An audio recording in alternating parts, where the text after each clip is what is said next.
Namaste, everyone, and thank you so much for joining me for another episode of Your Pleasure Incorporated into Daily Living.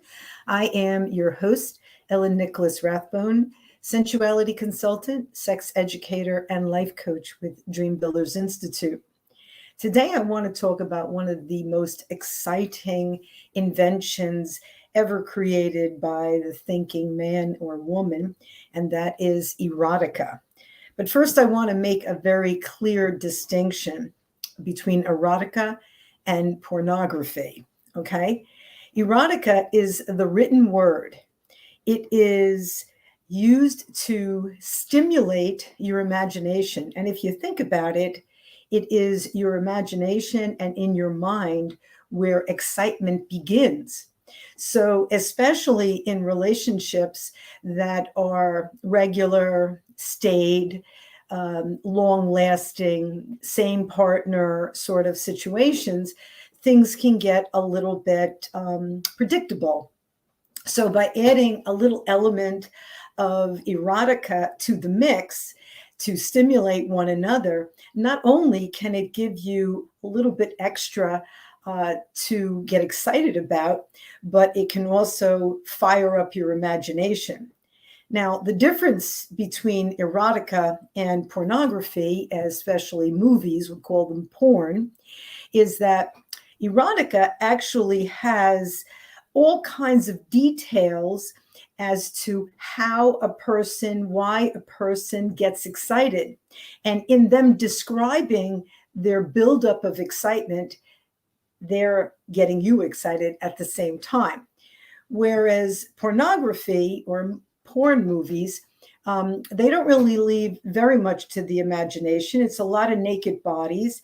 And in my opinion, pornography is actually detrimental to the psyche of young men who start to think that what they're watching is somehow educational or helpful in them learning how to be a better lover.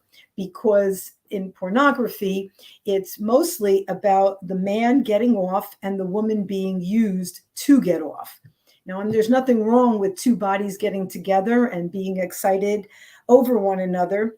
But, as we all know, men and women excite very differently. Men are 70% turned on by the visual, and women are mostly turned on by what they hear and how they're touched. So, hearing what's going on in pornography is not going to get them excited because most of it is nonsensical.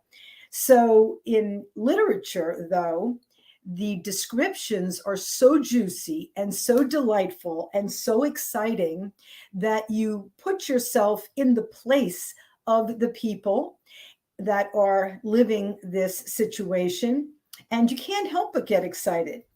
For today, I actually wanted to read a couple of passages just to kind of give you an understanding. One of them is from Penthouse Uncensored, and it really is some very juicy, juicy stuff. She says, "You're enjoying this, aren't you?" She dropped the razor in the sink and wrapped her legs around my waist. She pressed her mouth to mine, and our tongues began to perform for one another. Then suddenly she pulled back. I think she was hotter than I had ever seen her. She tossed her head back and took a deep breath. I began to kiss her neck, all the while continuing to stimulate her nipple between my left thumb and forefinger. She began breathing deeper and heavier. I had her in my clutches now, and I was enjoying every minute. Those are very visual descriptions, and to listen to them and to read them and to see them in your mind's eye can't help but send a stimulating energy from your mind straight down to your genitals.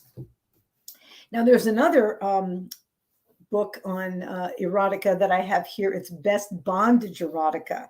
And this is also very, very, very hot stuff, mostly because for many people, bondage is a taboo subject. But to read about it and to imagine it and to put yourself in an imaginative way in the role of the person either as the dominant or as the submissive.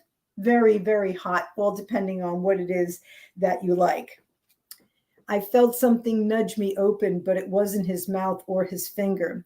The tip of the leather belt prodded between my labia, going even deeper. I didn't know what to say. I was wet, and Eric crouched before me, intent. Carefully, he pushed the leather belt into my pussy, and I breathed deep and ragged. I felt dizzy. It was awful and demeaning. It was a terrible taunt, close, but not a cock. Is this kinky? His voice was soft.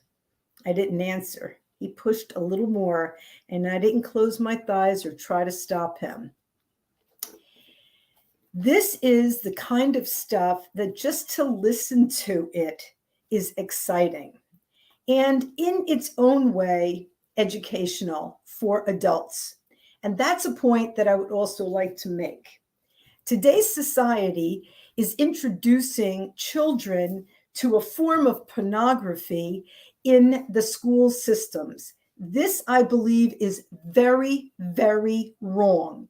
You do not learn to run until you have learned to crawl, to walk.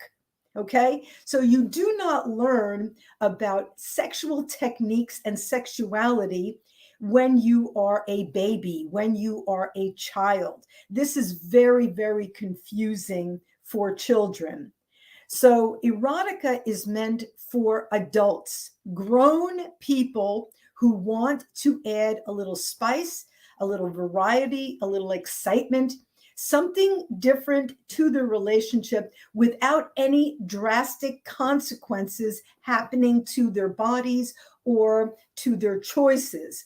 This is freedom of expression for adults, and that's what it's meant to be. Just like children are not allowed to watch X-rated movies, they're not allowed to go into an X-rated store, they're not allowed to participate in X-rated situations because it's considered wrong.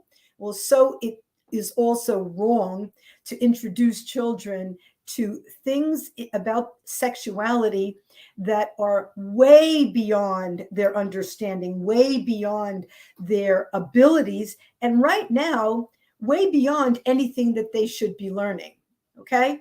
So, erotica is a beautiful part of the civilization. It's what makes our lives sexier, fun, intriguing, exciting, but it's not for children. It's most definitely only for adults.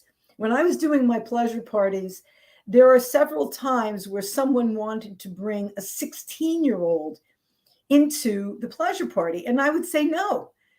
These pleasure parties are for adults who have learned about their sexuality, have learned about the basics of sex, and now want to take it a few steps further. They want to add a little bit extra spice. Maybe they want to learn about bondage. Maybe they want to learn about the potential for pleasure when their eyes are blindfolded, or they want to feel a little extra intensity with a cat of nine tails.